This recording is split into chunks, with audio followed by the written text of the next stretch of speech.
Vocês não sabem como eu estou feliz hoje. Pela primeira vez na história deste país, nós conseguimos colocar na Suprema Corte desse país um ministro comunista, um companheiro da qualidade do Flávio Dino.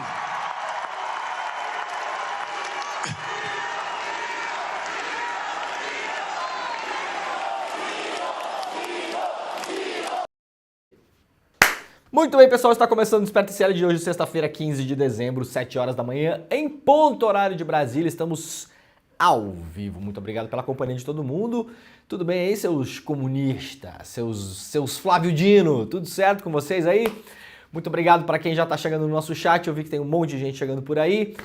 Estamos ao vivo em todas as redes sociais, pelo menos aquelas mais relevantes, né? Estamos ao vivo no Facebook, no Twitter, na Twitch, no Instagram e também, claro, em todos os canais do YouTube, onde transmitimos este programa. Queria mandar um abraço e um beijo enorme para o César Calejon, que cobriu aí os meus últimos dias. Eu tava com uma suspeita de Covid, mas não era não, tá, gente? Tava com bastante tosse, dor de cabeça, tava um pouco difícil de fazer o programa. Ia ser para além do Jornal da Tosse, que a gente já faz de vez em quando, né? Eu e o William De Luca, né? Ficamos tossindo o tempo todo. Tava bem difícil, mas agora já estamos em condições normais de temperatura e pressão. Então, Calejon, beijão pra você aí, eu sei que o povo adora aqui. Aliás, ontem o Calejão fez uma baita audiência aqui, quase 15 mil pessoas ao vivo, se eu não me engano, né? É uma das melhores audiências do horário da internet brasileira. A gente tá batendo aí, né? Ontem, aliás, o ICL Notícias primeira edição, ou ontem, ficou em primeiro lugar. Em primeiro lugar, eu tô falando assim, na frente da CNN, né? No YouTube, tá? Na frente do que mais? Jovem Pan, né? Essa galera toda aí. Então, o negócio não é brincadeira, não. O negócio é sério aqui. Estamos ao vivo nos canais do YouTube, então, do Eduardo Moreira, do ICL e do Leandro Demore. Você pode acompanhar em qualquer um deles, deixa o seu comentário aí. Os comentários estão todos entrando aí na nossa programação. Vai dizendo de onde você acompanha esse programa. A gente gosta também de saber as cidades onde as pessoas estão assistindo ao Desperta ICL e também os países, né? Tem muita gente que acompanha esse programa de outros lugares do mundo. Então, muito obrigado, muito bom dia para quem está de manhã, muito boa tarde para quem está de tarde, muito boa noite, muito boa madrugada. E se você está assistindo este programa na reprise também, muito boa tudo, né, o Pedro Falcão? A pessoa, hoje em dia não tem mais isso, né? Aliás, muita gente assiste o programa na reprise ou um pouco atrasado. Aliás, uma dica, né? Se você quiser começar a assistir este programa atrasado, não tem problema nenhum. Então não acordou às 7 horas, mas começou a ver o programa às 7h15, 7h30, 10 para as 8, você pode voltar lá na barrinha, né? Colocou ali, deu play, volta na barrinha, você pode acompanhar o programa como se fosse ao vivo. Obrigado também para quem nos acompanha pela TVT, TV aberta São Paulo e Grande São Paulo, pela Rádio Brasil Atual, o bom e velho radinho em São Paulo também, pela Rádio Heliópolis também, muito bom dia para todo mundo de Heliópolis e também pela TV Quirimurê lá na Bahia. Esperamos que no próximo ano a gente possa aumentar a nossa rede aqui, né, o Pedro Falcão, estar em mais lugares ao mesmo tempo. Muito bem, gente, ó, antes de começar o programa de hoje, porque temos o quê? Temos muita coisa para falar no programa de hoje. Vamos lá lembrar que nesse domingo agora, já, né, ô Pedrinho? Neste domingo agora teremos a última super aula do ICL, tá? Então, antes de mais nada, icl.com.br/desperta é o link para você fazer a sua inscrição. É uma aula exclusiva, ao vivo e de graça, com o Eduardo Marinho, filósofo e artista de rua, uma aula que a gente vai falar sobre a indignação, né? Indignação como aí um motor, né? Uma filosofia de vida. A gente muitas vezes está super indignado com um monte de coisa, né? Uma notícia ali deixa a pessoa indignada. Uma situação que você viu na rua deixa você indignado. Uma situação familiar deixa você indignado, né? Uma questão com um amigo, você fala, pô, me sacaneou, era meu amigo, não sei o que, você fica indignado. O que fazer com essa indignação? É uma coisa que se fala pouco, na verdade, né? A gente tem muitas formulinhas prontinhas pra gente levar a nossa vida pra conseguir transformar vários sentimentos, né? Mas geralmente, principalmente no mundo que a gente vive hoje, nessa vertente, né, dos coaches, essa coisa toda assim, é muito um blá blá blá, né? Que no fim das contas você sabe que na maior parte das vezes é feito para arrancar seu dinheiro, né? Então vamos lá, é o pensar não sei o quê, é o acordar mais cedo, é a energia do não sei o quê. Então aqui, a gente não vai falar sobre isso, a gente vai falar sobre pessoa que tá indignada mesmo, tá indignado, né? Tô indignado. Tô brabo, tô puto, dá pra falar essa hora da manhã já, sei lá, o Pedro Falcão. O que eu faço com essa indignação, né? Os sentimentos não desaparecem, né? Você vai ficar indignado e vai deixar aquele negócio borbulhando dentro de você.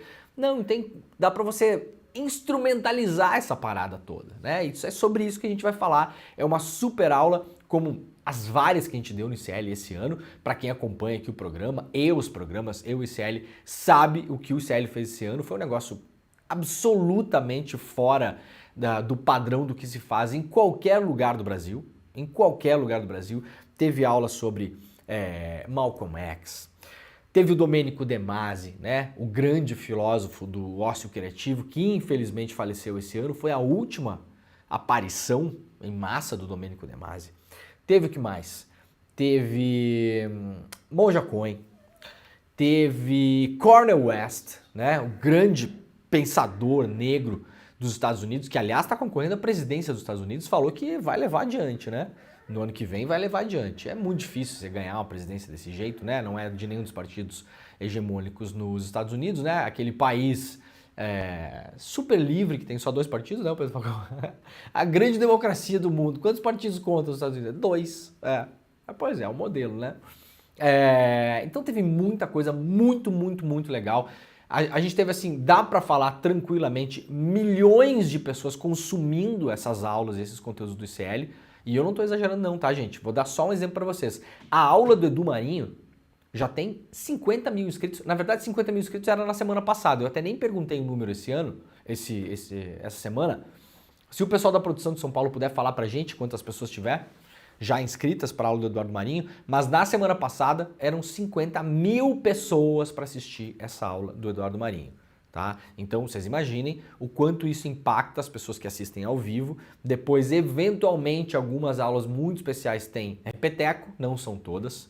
Então você tem que se preparar domingo agora, dia 17, às 8 horas da noite, ao vivo, exclusivo, grátis. Espetacular, a última mega aula do ICL, icl.com.br/desperta, coloca seu nome e seu e-mail e é só isso. Leva 3 segundos e meio para você fazer isso, né? Nominho, e-mail, envia, você vai receber no domingo pelo seu e-mail o link para assistir a essa aula ao vivo, exclusivo e grátis, tá bom? Grátis, não paga absolutamente nada. É a última mega aula do ICL deste ano. icl.com.br/desperta, icl.com.br/desperta. Sabemos quantas pessoas tem, ô Pedro Falcão? O pessoal conseguiu responder já? Não, ainda não. Mas depois no final do programa a gente fala. No final do programa a gente fala. Pode, claro. Então tá. Então vamos trabalhar, ô Pedrinho? Vamos lá então. Vamos lá rapidamente para o jornal O Globo. Onda de calor intenso até domingo vai afetar 16 estados. Veja como ficam nas capitais. Se você quiser ter uma ideia de como vai ser aí na sua cidade, no seu estado, principalmente nas capitais, o jornal O Globo fez lá uma matéria sobre a onda de calor do final de semana. Então é o que eu sempre falo. Tomem cuidado. Tomem cuidado porque pode ter tempestade, chuva torrencial, então tem essas preocupações. E o calor em si, a gente não está acostumado, tá, gente? Não está acostumado, não é uma coisa que é corriqueira, não é só você catar uma sombra, não é só passar protetor solar. Tem dias que realmente não dá para sair, essa é a real, né? Eu ouvi uma frase, eu achei muito boa, que é o ano mais fresco dos próximos anos. Esse, né? O ano mais fresco dos próximos anos. Porque os próximos anos a gente não sabe o que vai acontecer, na verdade, né? A gente tem falado sobre isso aqui, demos várias aqui matérias sobre a questão da emergência climática, né? Ontem, aliás, eu estava viajando aí, peguei um voo e comecei a conversar com um passageiro do lado, começou a puxar papo, e o cara era fazendeiro, né? Tinha uma fazenda lá, não sei onde e tal, não sei o quê. E aí comecei a puxar papo, né? E falei, e aí, como é que tá as coisas? Daí ele falou, esse ano eu não consegui plantar nada e tal, não sei o quê. Fazenda no Centro-Oeste, né? Tem um esquema que, inclusive, eles plantam plantam na poeira, que eles chamam, né? Muitas vezes você consegue plantar, mesmo que não tenha chuva, você deixa a semente lá, quando chover ela vem. Em alguns lugares do centro-oeste do Brasil, dá para fazer isso. Ele falou, esse ano não deu nem para fazer isso, quem fez a semente cozinhou na terra, ou seja, plantou, foi embora. E aí eu dei uma provocada, falei, mas é só esse ano, no ano que vem melhora e tal. E aí ele me mostrou uns gráficos que ele tinha no celular dele, porque hoje em dia... Então ele era... Não, um cara já é um senhor bem mais velho e tal, um cara super entendido. Aí ele mostrou uns gráficos que ele tinha de chuva. Daí ele mostrou pra mim assim, ele falou, olha, na verdade, falou até meio baixinho assim, nos últimos 5 anos mudou o padrão de chuva, não é só por causa do El Niño. Nos últimos 5 anos a gente já tem um outro padrão de chuva, já tem bem menos água. Ele falou, pô, a minha fazenda eu tenho vários drenos lá, porque era um lugar alagado e tal. Faz 4 anos que não aparece água nos drenos e não sabe o que vai acontecer. Só que o pessoal, essa galera do agro tá falando isso em voz baixa, né? Esse é o problema. Por quê? Porque muitos anos, várias dessas pessoas falaram, não, bobagem, não tem problema, vocês estão inventando, é o Jorge Soros, os caras, cientistas estão mentindo, é o alarmismo global, aquela coisa toda, né? Viu aquela música do Veneno do Avião? Veneno do Avião, não. Que tinha uma que falava sobre passar com um avião, passando veneno, aquelas músicas bem agro, sabe? Aham. Daí tinha uma que era sobre passar veneno de avião. Aqueles aviões de pulverização? Isso. Então. Aí agora o pessoal tá começando a ficar preocupado, né? Daí ele falou, não, mas lá na minha propriedade é bastante diversificado, eu tenho floresta, eu tenho não sei o que, não sei o que, não sei o que. Só que a gente sabe que boa parte só tem aquele pedacinho de mato porque é o que o Código Florestal manda, porque se não precisasse ia atorar tudo aquilo fora também, né? E aí? Essa galera vai ficar feliz nos próximos anos? Vai afetar diretamente o negócio de todo mundo, né? Lá na BBC News Brasil, para quem quiser se aprofundar um pouco mais, porque a onda de calor pode ser mais prejudicial para quem tem doenças do coração. Então, de novo, preste atenção, porque as coisas não são como eram antes. A gente tem que ter hábitos diferentes em relação a esse calor extremo que a gente está começando a enfrentar agora no Brasil e no mundo. Não é assim, tá um calorão, tá 35 graus, tá 40 graus, tem uma diferença. Tem uma diferença enorme entre você decidir se você vai para a beira da praia ou não. Né? Tem gente que não pode ir, não pode. Então, informe-se, falem com seus médicos também, tome atitudes para se proteger em relação a isso, porque são novos tempos, de fato. Vamos lá para o site do ICL Notícias. Para quem não sabe, temos um site novíssimo em folha, né, que estreou no mês passado, iclnoticias.com.br, iclnoticias.com.br. Entra lá, coloca nos seus favoritos. Todos os dias notícia fresquinha para vocês. É um site que vai aí, tá aí, né? Vai achar o seu espaço para competir lá com o UOL, G1, não sei o quê. Vocês esperem que vem coisa boa por aí. Criado o Observatório para monitorar violência contra professores. Profissionais de educação que sejam vítimas de violência e perseguição agora podem contar com um monitoramento que tem o objetivo de subsidiar políticas públicas para proteger a classe dos professores. O Observatório Nacional da Violência contra Educadores, o ONVE, eu ia ler OVNI, quase que foi OVNI aqui, o Pedro Falcão, foi lançado com a ideia de que o projeto sirva para defender o direito à educação e a liberdade de ensino. O lançamento do Observatório Nacional de Violência contra os Educadores ocorreu no auditório Paulo Freire, na Universidade Federal Fluminense. Segundo os organizadores, o observatório vai fazer pesquisas acadêmicas e levantamentos em nível nacional sobre os casos de violência e perseguição em salas de aula, que vem acontecendo muito também por conta dessas pessoas, né, que surgiram, que saíram aí, né, dos buracos mais fétidos da República nos últimos anos, que ficam incentivando alunos e outras pessoas a filmar professor em sala de aula e fazer as denúncias contra o comunismo, a doutrinação, esse blá blá blá, toda a ideologia, né? Isso aí tudo, é claro que afeta diretamente a saúde dos professores. Obviamente, né? Você gostaria de estar no seu trabalho e ficar sendo filmado pelas pessoas? Imagina um contador lá, o Pedro Falcão. O cara trabalhando no computador e o colega filmando o cara, né? Vocês acham que é legal isso? Você vai no médico, você é médico, todo paciente que entrar podia ficar filmando você, a consulta inteira? Ficar filmando você no hospital, caminhando de um lado para o outro? Existe uma grande discussão sobre transparência no mundo, tudo isso, obviamente, né? Mas transparência tem uma fronteira que você passa que vira vigilância e intimidação, obviamente, né? Então o que está acontecendo nas salas de aula, em muitos lugares do Brasil, não é normal e não tem que ser normalizado. Então, excelente notícia a criação desse observatório, porque aí vai subsidiar também depois, né? Secretarias estaduais, municipais, o próprio Ministério da Educação, vai poder subsidiar os agentes públicos para guiar as políticas em relação a isso, porque hoje em dia é tudo muito no escuro. Como que a gente combate a violência contra professores dentro de sala de aula? Tanto a física quanto a psicológica. Então, quando você coloca a ciência em cima, daqui 1 ano, 2, 3, 4, 5, você vai ter uma massa crítica grande nesse observatório para falar, olha só, os principais problemas são esses aqui. As principais regiões são essas aqui. O perfil do professor é esse aqui. O professor está adoecendo por conta disso. E aí vai subsidiar as políticas de educação. Congresso derruba veto de Lula e desoneração da folha segue até 2027. Em sessão conjunta, o Congresso Nacional derrubou hoje o veto, ontem, né? O veto do presidente Luiz Inácio Lula da Silva ao projeto de lei que prorroga a desoneração da folha de pagamentos de 17 setores da economia. O texto, que havia sido vetado integralmente, será promulgado como lei. Em vigor desde 2011, a medida perderia validade no fim de 2023, portanto, daqui a 15 dias. Com a derrubada, a desoneração da folha de pagamento será prorrogada por mais 4 anos e ficará em vigor até 31 de dezembro de 2027. De acordo com o Ministério da Fazenda, a renúncia com a desoneração no setor privado é estimado em cerca de 9,4 bilhões. Com a desoneração, as empresas beneficiadas podem optar pelo pagamento das contribuições sociais sobre a receita bruta com alíquotas de 1 a 4,5%, em vez de pagar 20% de INSS relativo aos empregados pela CLT.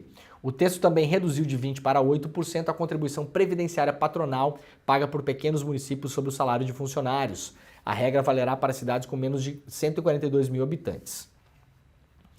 Estudo do IPEA, no entanto, mostra que os setores beneficiados com a desoneração, isso aqui é importante, tá, gente? Cadê a minha canetinha que eu tinha botado aqui? Vem cá, canetinha.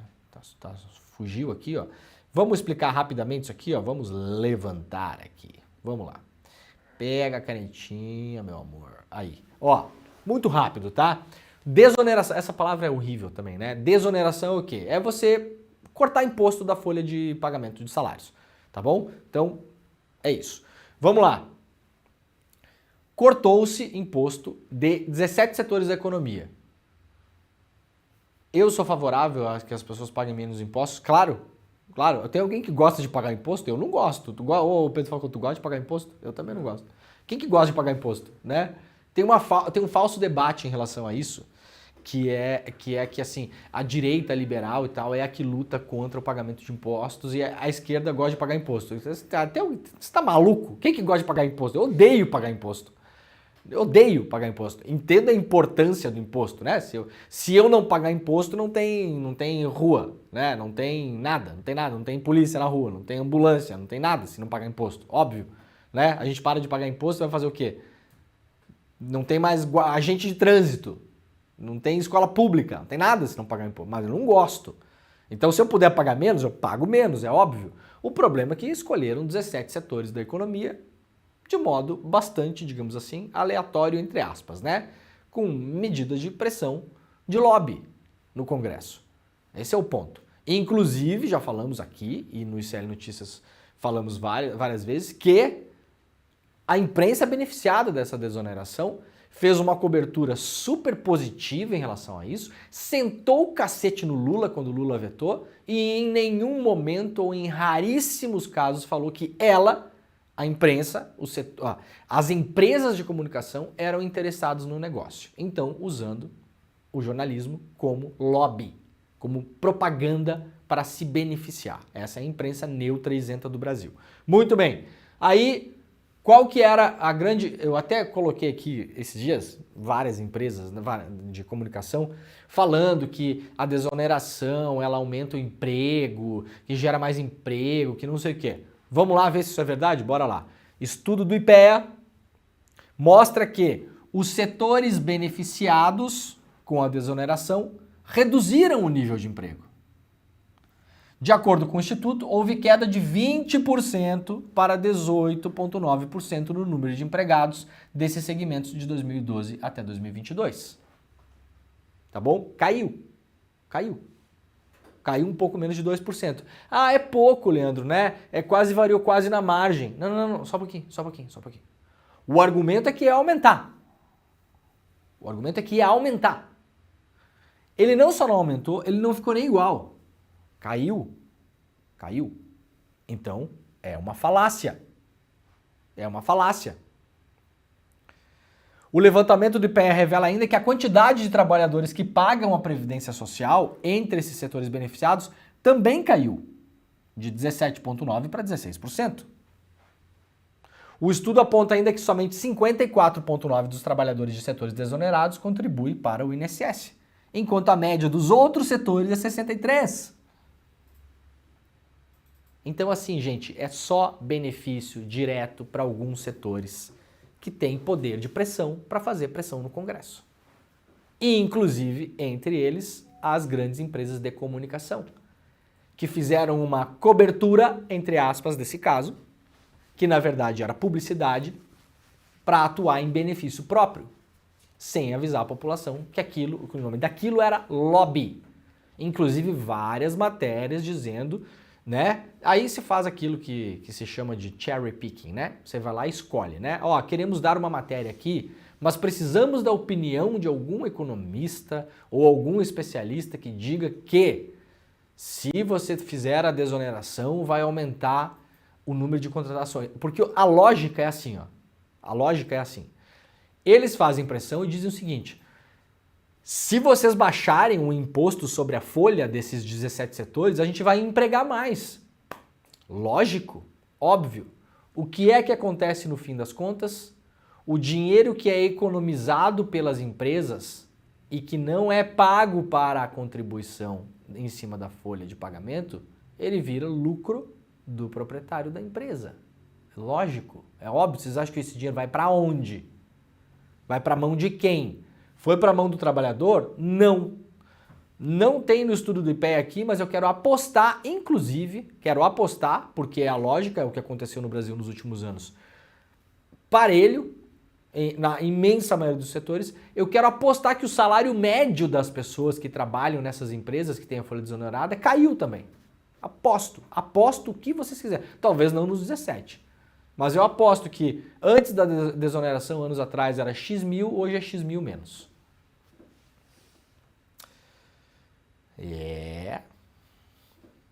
Pedrinho? Vamos decodificando as coisas, né? Vamos lá, com o voto de ministro de Lula, Congresso derruba o veto ao marco temporal. Isso aqui é outra notícia, aqui é a notícia trágica da semana. Ao tratar de um dos temas mais caros ao governo Lula, o Congresso Nacional derrubou ontem um veto presidencial ao projeto de lei que cria o marco temporal para a demarcação de terras indígenas. Um dos votos que ajudou o Legislativo a contrariar Lula foi do senador Carlos Fávaro, ministro da Agricultura e Pecuária, que tinha sido exonerado temporariamente do cargo para apoiar a indicação do ministro da Justiça, Flávio Dino, ao Supremo Tribunal Federal. A atitude de Fávaro foi muito criticada nas redes sociais por simpatizantes do PT e de outros partidos de esquerda. O marco temporal é aquela tese jurídica que você sabe, né? Que diz que só pode haver demarcação de terra indígena a partir de 1988. Então, se ali tem uma população indígena, beleza. Se não tem, não se fala mais nisso. Ou seja, se uma determinada etnia foi expulsa da sua terra em 1987 e um ano depois não estava mais nela porque foi expulsa por grileiro, garimpeiro, traficante, etc. e tal, ela não tem mais o direito a pedir aquela terra. Essa é a tese. Essa tese foi derrotada no STF. Agora a Câmara resolveu aprovar de novo a tese. Duas coisas importantes. Bom, o título mostra, né? Isso aqui é a nossa geringonça, né? O nosso arranjo atual de governo no Brasil é geringonça. É uma geringonça. O cara é ministro do governo e votou contra o governo. Ministro do Centrão, que ganhou um ministério. Vamos lá, pela lógica. Ministérios, o Centrão ganhou vários ministérios, Para fazer o quê? Para apoiar o governo. É isso, né? Ou ganhou por quê? Ganhou porque é bonito? Cara aqui, que não é nem o caos, né, o Pedro Falcão? Não é nem o caos. E aí vai lá e faz o quê? Vota com o governo? Não, vota contra o governo. Claro. Para que precisa dar ministério, então, para essa gente aqui? O voto é o mesmo. Por que essas pessoas estão no governo? Por que esse cara é ministro? Por que essa pessoa aqui é ministro do governo? Um cara de direita que vai lá defender a pior parte do agro. Porque com a aprovação dessa lei agora, para vocês terem uma ideia do que se está falando, se houver uma invasão de terra indígena, nesse momento, uma terra indígena foi invadida, e no futuro se pleitear a demarcação daquela terra indígena, tá? Se os invasores construíram uma casa dentro da terra indígena, a União tem que pagar pela casa. Vocês estão entendendo? Estão entendendo o que acontece a partir de agora? O cara vai lá e invade uma terra indígena que não é dele, ou seja, ele vai lá e rouba a terra, constrói uma casa em cima, um silo, um potreiro, um sei lá o quê. Se aquela terra for demarcada depois, nós, com o nosso imposto, a gente tem que pagar pelas coisas que foram construídas na terra que foi roubada. Esse cidadão aqui é ministro do governo e votou a favor disso. A partir do voto que esse cidadão aqui fez, ministro do governo, o Estado vai ter autorização de construir estradas, ferrovias, portos dentro de área indígena sem a necessidade de consultar a população local. Sem consulta. É aqui. Estrada. Sem perguntar para a população que toma conta da terra indígena, que lembremos, são os pedaços de terra mais bem preservados do Brasil, onde praticamente não há desmatamento, porque essas populações estão ali para isso, elas cuidam desses lugares. Isso não é minha opinião, tá bom, gente? Isso é ciência. Eu já falei sobre isso aqui no programa algumas vezes. O índice de desmatamento em terras indígenas é algo em torno de 2%. 2%. Ou seja, praticamente zero, né? O ministro do governo vai lá e vota a favor disso. Ué, mas o cara não tá lá para votar a favor do governo? Esse cara se tornou ministro por quê? Não é para formar tal da base? Não é para votar a favor do governo? Ué, o governo já se manifestou contra o marco temporal. O STF já votou contra o marco temporal. O que vai acontecer agora? Escrevam porque essa história ela já está escrita até o final, tá? Isso aqui vai voltar para o STF. Gente, o STF acabou de derrubar essa tese. Faz, sei lá, 50 dias. Essa lei vai voltar para o STF. Algum partido, alguém vai acionar o STF. Dizendo o quê? Isso aqui é inconstitucional. Porque o STF já se debruçou sobre este tema. Debruçou-se sobre o tema. O que vai acontecer? O STF vai derrubar essa lei.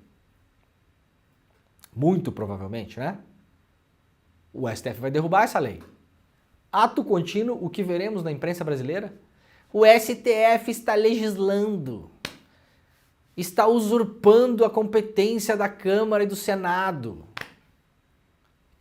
Quem é que está forçando a mão nesse caso aqui? É o Congresso. Vocês querem que o STF agora assista de braço cruzado? O STF acabou de falar que o marco temporal é inconstitucional. Ou seja, não há lei que possa ser aprovado pelos deputados e senadores que possa dizer o contrário. Os caras vão lá e fazem de todo modo. Quem está afrontando o quê? Qual é o poder agora que está criando problemas? Qual o poder encrenqueiro que está causando? É o STF? Mas vocês podem escrever, eu vou falar sobre isso aqui quando acontecer. Quando isso aqui for para o STF e o STF derrubar, vai ter os gênios aí da imprensa que vão dizer que o STF não sei o quê. Escreva. Bom, para quem quiser saber mais sobre isso, lá no UOL tem uma matéria que mostra, né, o que é que prevê a lei. A lei prevê, por exemplo, que os territórios possam ter construções e intervenções no território sem o consentimento dos indígenas. Um dos artigos permite a instalação, por exemplo, de bases militares, construção de estradas, exploração de energia e o resguardo de riquezas de cunho estratégico, ou seja, igual mineração, sem a necessidade de consulta dos povos afetados. Então chega lá, você tem uma terra indígena demarcada, os indígenas estão lá levando a vida deles, a floresta está em pé, ajudando no regime de chuvas, em deixar a temperatura mais amena, estão lá. Aí daqui uns anos entra lá no governo federal o Tarcísio, né? O Bolsonaro neto, o Mussolini bisneto, entra lá, um louco. E às vezes não só um louco também, porque já vimos também construção na Amazônia que foram feitas pelos governos do PT. Belo Monte e outras coisas. Tá? E decide botar lá uma planta de energia nuclear. E dane-se. A população local não será consultada. Não precisa ter consentimento. Passou, aprovado, aprovadíssimo pelo ministro do Lula aí, né? É dose, né, gente? Aqui o que eu falei, ó, uma das coisas da lei obriga a União a indenizar todos os fazendeiros pelas benfeitorias, entre aspas, que construíram nas áreas indígenas para que a demarcação seja validada. Então, se o cara invadiu uma área indígena e construiu uma casinha na árvore, e depois aquela terra indígena passa para o processo de demarcação, porque era indígena antes desse desgraçado invadir esse lugar, a gente vai ter que pagar para ele. Imagina o Pedro Falcão, uma pessoa invade sua casa. A pessoa invadiu sua casa. Foi lá, invadiu sua casa. Você tá de férias, saiu, a pessoa invadiu sua casa. Aí a pessoa decidiu fazer o quê? Montar uma churrasqueira? Montar uma churrasqueira na sua casa. Não gostava da cozinha separada da sala, decidiu derrubar a parede. Derrubar a parede. Não, por que eu vou derrubar a parede? Não, a casa tem muito quarto. Decidiu derrubar um quarto. Aí você volta de férias e fala, essa casa é minha. O cara fala, não, é minha, não tinha ninguém aqui. Não, peraí, é minha casa. Não tinha ninguém aqui. Aí vira uma disputa judicial. Lá na frente a justiça decide. Não, a casa é do Pedro Falcão. O cara que invadiu tem que sair. O que é que o governo vai fazer com nossos impostos? Vai pagar pro cara que derrubou sua parede, construiu a churrasqueira, derrubou seu quarto, porque ele fez benfeitorias na sua casa que ele invadiu. Isso acabou de ser aprovado ontem pelo Congresso. Com o voto de ministro que está no governo, que só está lá porque seria o cara que faria a base. É espetacular, não é, Pedrinho? É incrível, né? Bom, obviamente os indígenas vão recorrer ao STF após a derrubada dos vetos sobre o marco temporal. A atuação dos povos indígenas do Brasil, a PIB vai protocolar ações de inconstitucionalidade na corte. Vamos lá para slnoticias.com.br. Banco cobra R$360 mil de Jair Renan por não pagar empréstimo. Um dos filhos do ex-presidente Jair Bolsonaro, o Jair Renan Bolsonaro, o 0005, 004, qual que é o número desse aqui, ô Pedro? Não sabe? Também não importa, né? A empresa dele, a Bolsonaro Júnior Eventos e Mídia, estão sendo cobrados na justiça pelo Banco Santander por uma dívida de R$360 mil. Paulo Gonet vai tomar posse como procurador-geral na segunda-feira, né? Temos aí finalmente um novo procurador-geral que vai estar batendo ponto a partir de segunda-feira lá na PGR. O subprocurador Paulo Gonet Branco tomará posse na segunda-feira no cargo de procurador-geral da República. O anúncio foi feito pela Procuradoria Interina Eliseta Ramos em sessão do Supremo Tribunal Federal de ontem. A cerimônia deve ser realizada às 10 horas na sede da PGR em Brasília. Desmotivados com a carreira, professores abandonam a sala de aula, matéria importante aqui publicada lá hoje pelo slnoticias.com.br em parceria com o projeto Colabora.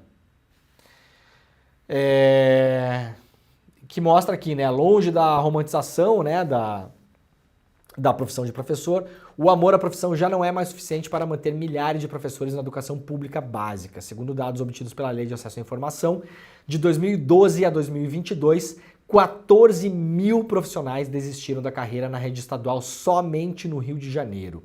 O atual déficit de professores é de 13.630 docentes, conforme um termo de ajustamento de conduta assinado no Ministério Público do Rio de Janeiro em julho. O TAC foi assinado para sanar parcialmente a carência de professores na rede pública estadual. O total de docentes na rede, entre professores temporários e efetivos, é de 53 mil, ou seja, 53 mil, tá faltando aí 13 mil, é mais ou menos 10%, né? Os outros colegas estão tendo que correr atrás e vocês imaginem a quantidade de alunos que não desistem também da aula porque é isso, não tem professor. Ai, ai. Bom, gente, notícia do dia, né? A notícia importante do dia é o marco temporal. Essa é a notícia importante do dia. Agora, a boa notícia do dia é essa aqui de agora. Ó. Procurador eleitoral dá parecer favorável à cassação do senador Sérgio Mouros. O procurador Marcelo Godoy emitiu parecer ao Tribunal Regional Eleitoral do Paraná em que defende a cassação do senador Sérgio Moro, né? Tinha aquela música do Traje a Rigor, né? O Traje a Rigor virou uma banda de mala, né? Mas era boa aquela música. Min quer tocar, min gosta ganhar dinheiro, né? Ai, ai, ai. Sérgio Min podia ser, né? A cassação deve se dar por abuso de poder econômico em duas ações que podem levar à cassação do mandato do ex-juiz da Lava Jato. A ação eleitoral é de autoria do PL e da federação formada por PT, PV e PCdoB. A acusação é de abuso de poder econômico e político, além do abuso de autoridade, mas o procurador reconheceu apenas o delito econômico.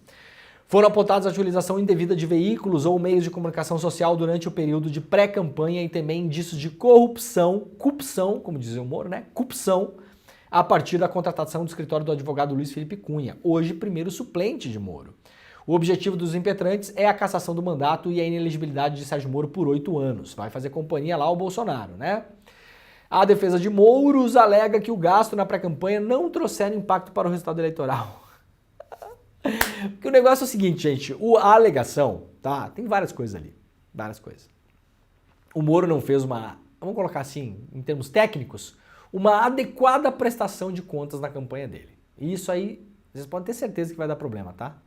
Certeza. Sexta-feira, vamos fazer uma sexta-feira com boas notícias. Tenho certeza que o Mouros terá problema com isso. Mas, além de tudo, a questão é o seguinte. A tese é de que o Sérgio, o Conge, teria usado a pré-campanha dele à presidência da República para bombar, na verdade, a sua campanha ao Senado. Essa é a tese. Alguém vai negar que a tal da pré-campanha do Moro à presidência da República causou um impacto positivo na imagem dele? Lembram? Ele voltou pro Brasil, postou foto de dentro do avião, teve um mega evento com telão e luz de LED e champanhe que pisca e, né, essas coisas tudo, né? Parecia aqueles tempra velho com neon no assoalho, né, o Pedro Falcão? A campanha do Moro. É de Natal? Era de Natal, não sei se era de Natal. Acho que não era de Natal, não sei. Pode ser. Se for o Sérgio Moro, o Natal da Coca-Cola, né? Esse Natal aí. Aí, o Moro não concorreu à presidência da República. Concorreu ao Senado. E isso é parte da tese para cassá-lo, porque isso é ilegal. Quando você vai concorrer a um cargo eletivo, você tem um teto de gastos, né? Pode gastar só até tanto. Por quê? Porque é para dar uma mínima... Eu tenho lá minhas dúvidas se esse negócio funciona, tá, gente? Porque o teto é altíssimo e no Brasil o voto tem um preço. Isso foi quantificado pelo Cláudio Weber Abramo, grande jornalista que faleceu uns anos atrás. O Cláudio Weber Abramo, ele quantificou quanto custa um voto no Brasil. Ou seja, ele criou uma fórmula matemática que era infalível. Você vai concorrer onde? Vou concorrer no Acre. Bom, no Acre o voto custa R$ 2,85. Ah, como assim? Você vai comprar voto? Não. Se você investir R$ 2,85 por voto. Faça o cálculo de quantos votos você precisa. Precisa de 100 mil votos, então você precisa investir R$ 285 mil. Você vai se eleger. Esse era o cálculo. E funciona, tá, gente? Funciona. Então, no Brasil, quem se elege é rico. No Brasil, quem se elege é rico. As exceções são outras, né? Ou é rico diretamente, ou é bancado por rico. Tá? Isso posto, criou-se uma lei para limitar os gastos. E o Mouros ultrapassou esses gastos porque a pré-campanha dele à presidência ajudou a bombar a campanha ao Senado. Defesa do Moro diz que não teve interferência. É uma defesa, no mínimo, idiota, né? Bom, vindo do Sérgio Moro não se espera nada para além disso. Uma defesa, no mínimo, idiota. Como é que uma exposição de mídia intensa como ele teve quando fez a pré-campanha para a presidência da República, Jornal Nacional, Globo News, CNN, o Globo, o Estadão, tudo que é lugar, como é que essa exposição não ajudou na campanha? É um argumento, no mínimo, idiota, que é capaz de tomar uma bofetada no julgamento, inclusive, né? Porque basicamente está chamando os desembargadores lá do TSE de idiotas. Basicamente isso. Qual a expectativa em relação a isso? A expectativa é que Moro seja cassado. Isso é uma expectativa do mundo político já desde que começou a investigação em relação à campanha dele. Não vai acontecer esse ano, possivelmente vai acontecer no ano que vem, mas a expectativa geral, tudo pode acontecer, né, gente? A gente não sabe como as coisas... Inclusive o abraço do Moro no Dino, o Moro tá tentando se salvar porque ele viu o destino do Deltan, o Delanhol, como diz o Lula, né? Ele viu o destino do Delanhol. Falar o nome da pessoa errada é um jeito muito bom de provocar, né? E o Mouros sabe que o destino dele já está basicamente selado, né, Mouros? Muito bem. É um homem bonito, né, o Pedro Falcão? O pessoal chama ele, não sou eu que estou falando, tá, o doutor, mas o pessoal chama ele de boquinha de disquete, que é aquele disquete que você coloca assim, né? Ai, ai, ai. Muito bem. Que personagem, né? Vamos lá para a Folha de São Paulo. Líderes de Venezuela e Guiana vão se encontrar no Brasil para discutir Essequibo. E o Brasil, anão diplomático, pare internacional, não conta nada. Tá bom. O que conta é a sua casa, né? É lá na sua casa, né? Na casa da sua mãe que eles vão lá discutir o negócio de Essequibo, né? Representantes da Guiana e da Venezuela vão se encontrar no Brasil dentro de 3 meses para uma segunda rodada de diálogo sobre Essequibo, o território guianense rico em recursos naturais, reivindicado por Caracas. Mais cedo, os líderes dos países vizinhos se comprometeram em manter a paz. O ditador da Venezuela, como a Folha chama, essa nomenclatura não é um consenso, tá? Para deixar bem claro que não é um consenso. Não estou defendendo, acho acho Maduro uma figura péssima, horrível, acho que o que ele faz na Venezuela é péssimo, horrível, igual, tá? Sei de todo o contexto, tudo, tá bom, gente, não vou discutir, não vou debater. Você pode gostar do Maduro, né? Tudo bem, vai lá, beija ele, fica com ele pra você, eu não gosto. Nicolás Maduro e o presidente da Guiana, Irfan Ali, se reuniram pela primeira vez desde o agravamento da crise nesta quinta-feira na ilha caribenha de São Vicente e Granadinas. Celso Amorim, ex-chanceler e atual assessor da presidência, acompanhou o encontro. Então, quem é que está lá mediando este encontro? O anão diplomático, o vexame internacional, o não conta nada, né? As opiniões do Carlos Sardenbergismo da imprensa brasileira, né? Como é que é o outro lá, o da BL lá? Merval Pereirismo, né? Segundo o Merval Pereirismo, o Brasil é o vexame internacional, não conta nada, ninguém ouve o Brasil, blá blá blá. Né? Aí você vai para a vida real, proposta de paz do Brasil no Conselho de Segurança da ONU aprovada por larga margem, só não passou porque teve veto dos Estados Unidos, né? E agora, quem é que está mediando ali a confusão? Quem está mediando? É a ABL, Merval, hein? É alguém que foi lá, viajou com o fardão? É você? Não, não é você, né? É o Brasil.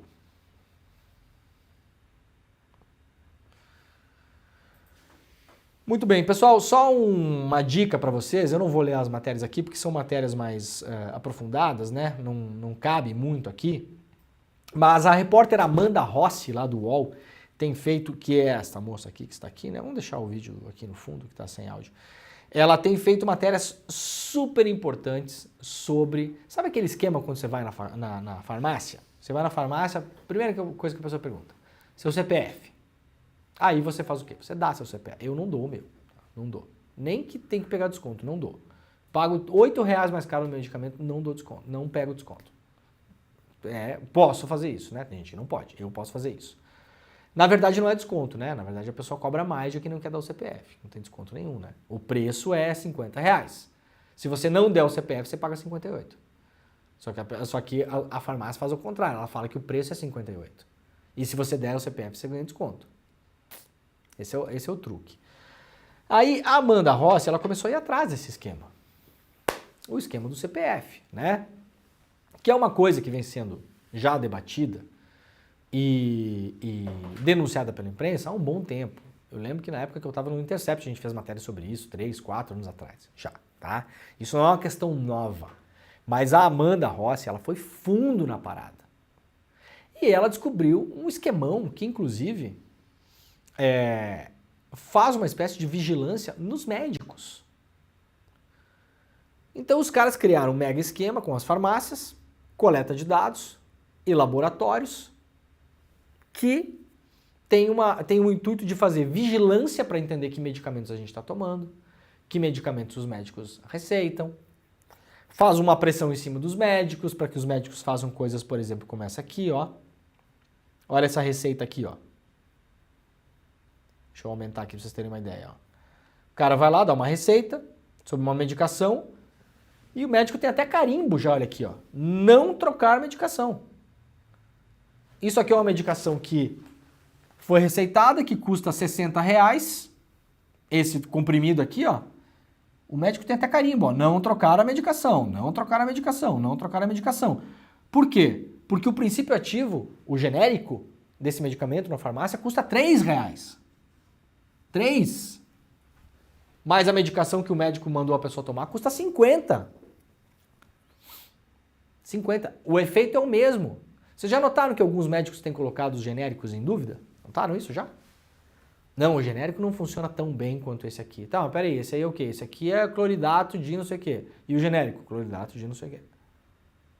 Vocês já viram a mesma substância funcionar de modo diferente na mesma pessoa? Isso é anticientífico, né, gente? O médico pode alegar o seguinte, ó, este laboratório eu não confio. É uma coisa.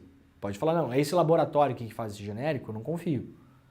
E tem que provar pra você porque que não confia também, né? Ué, por quê?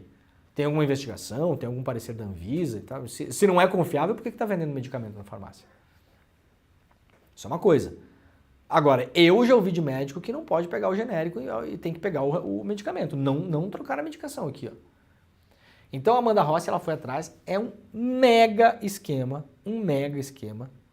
antiético no mínimo, que parte lá do caixa da farmácia, quando pega o seu CPF, aqueles dados são compartilhados com várias pontas da indústria, ou seja, a indústria sabe o que milhões de brasileiros tomam, sabe todo o seu sigilo em relação à sua saúde, está compartilhado com a indústria toda, gente.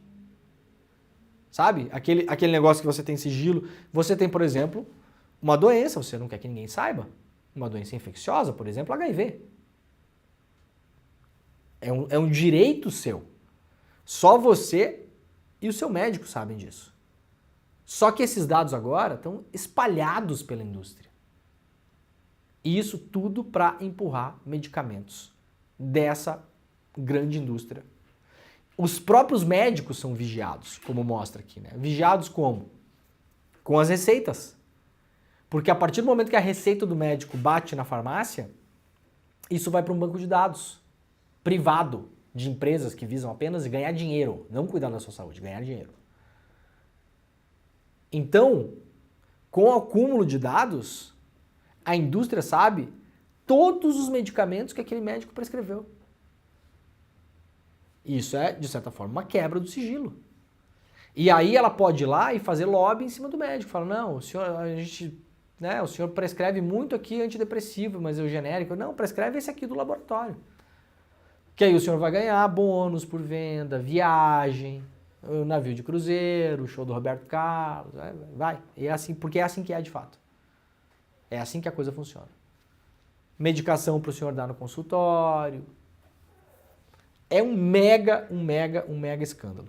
Sem consentimento, a indústria farmacêutica vigia milhões de receitas médicas. Reportagens muito bem feitas, publicadas lá no UOL. Vamos lá para o Diário do Centro do Mundo. Moraes vota para condenar mais 29 acusados por participação nos atos terroristas do 8 de janeiro.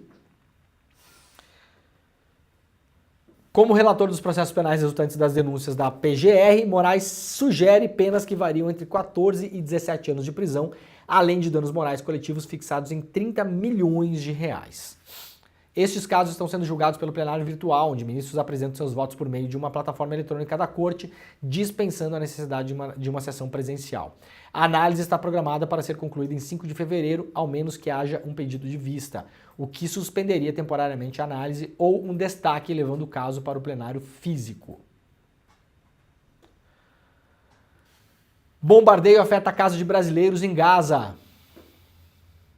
Durante o ataque registrado em Rafah, na fronteira com o Egito, um dos 4 imóveis alugados para abrigar brasileiros e seus familiares na faixa de Gaza foi parcialmente impactado. O incidente ocorreu na terça-feira, 12, embora nenhum dos brasileiros tenha sido ferido. Como medida preventiva, o grupo foi retirado da propriedade afetada e realocado em uma das outras 3 residências, conforme o embaixador Alessandro Candeias, o representante do Brasil da Palestina. Atualmente, cerca de 40 pessoas permanecem abrigadas nessas residências alugadas pelo governo, aguardando uma oportunidade subsequente de repatriação. Da lista de 102 nomes enviados pelo Brasil para repatriação, 24 foram vetados por Israel, afetando pessoas que não desejaram deixar seus familiares para trás. Ou seja, falei sobre isso na semana passada aqui. O Brasil mandou uma lista. Quem aprova a saída das pessoas de Gaza é o governo de Israel, pela milésima vez, eu vou falar sobre isso, milésima vez. Acho que é a 1001 já. Quem decide quem sai de Gaza como refugiado para fugir da guerra é o governo de Israel, não é o Egito, não é o Hamas, é Israel. Não caiam em fake news. Isso não é dito por mim, isso foi dito pelo Frederico Meyer, embaixador brasileiro em Israel, em entrevista ao ICL Notícias, primeira edição, no começo do conflito. Isso é uma informação oficial. A sua opinião, neste caso, pouco importa. Você pode ter opinião sobre o que o senhor quiser, inclusive, não tem problema. E aí, várias pessoas não foram autorizadas a sair na semana passada. O que aconteceu? Pessoas que tinham sido autorizadas a sair também não saíram. Por quê? Porque quando você separa uma família, muitas vezes a família quer ficar junta. Então autorizou sair o filho, a filha, a nora e não saiu o pai, o avô no caso. Então, eventualmente, essas pessoas que tinham autorização para sair decidiram ficar em Gaza com o avô, para não deixar o avô sozinho. Qual é a lógica de se fazer isso? Separar famílias. Qual o nome se dá isso? Vocês podem, escrevam nos comentários, que nome vocês dariam para uma política que separa famílias que estão buscando refúgio de uma guerra? Vocês deem o nome aí, tá? Com moderação, tá, gente? Não viaja na maionese e não vai ofender ninguém, pelo amor de Deus. Mas tem nome que dá para fazer. Então vocês coloquem o nome nos comentários aí, tá bom? E aí, agora, eu falei na semana passada, inclusive, sobre isso aqui no programa. Se acontecer alguma coisa com esses brasileiros, a responsabilidade é de Israel. Como, aliás, é sobre os quase 20 mil mortos que já tem em Gaza agora, claro. Então, se alguém sair ferido ou que não aconteça, mas for assassinado, a responsabilidade é de Israel por ter deixado no território de guerra pessoas que pediram refúgio e que a elas foi negado essa autorização para sair de lá.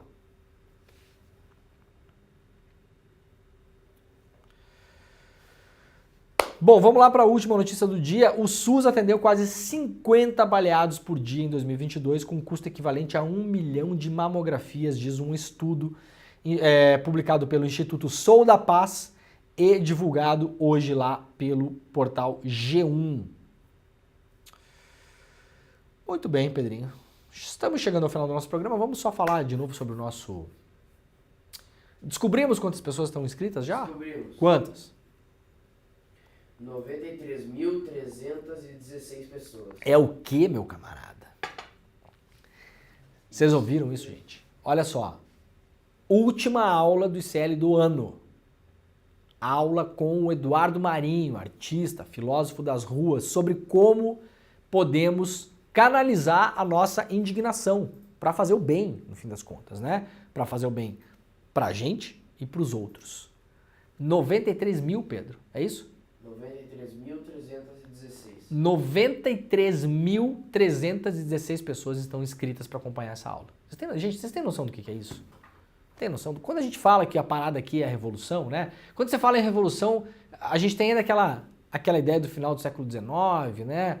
Início do século XX, a revolução, que o pessoal vai lá, pega uma arma. Gente, o mundo mudou, né? Mudou bastante, inclusive, o mundo. Tem vários jeitos de se fazer uma revolução no mundo hoje. E você pode fazer revoluções pontuais, você pode fazer uma revolução na educação, você pode fazer uma revolução na comunicação. Quase 100 mil pessoas inscritas para assistir uma aula pela internet. Se isso aqui não é fazer uma revolução no meio em que a gente atua, eu não sei o que é. Eu realmente não sei o que é. Então, ó, não perca a chance. icl.com.br/desperta, icl.com.br/desperta. Vamos tentar chegar a 100 mil pessoas inscritas até o final do dia de hoje, seria incrível. Então, se você não se inscreveu, inscreva-se e pegue esse link, icl.com.br/desperta e mande para as pessoas, é de graça, tá bom, gente?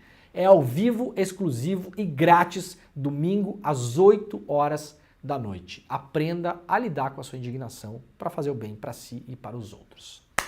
Segunda-feira estaremos de volta. Muito obrigado e tá começando o ICL Notícias, primeira edição. Daqui a pouquinho eu tô lá também para comentar as notícias. Tá bem? Tchau. Põe na agenda que esse vale a pena. 17 de dezembro, domingo às 8 horas da noite, Eduardo Marinho, filósofo das ruas, sucesso da internet, das redes sociais por suas reflexões e textos, vai dar uma aula para o Instituto Conhecimento Liberta. Para você participar dessa aula ao vivo e que não tem replay, clique no link aqui em cima ou aqui embaixo e se inscreve agora, gratuitamente. A gente se vê lá.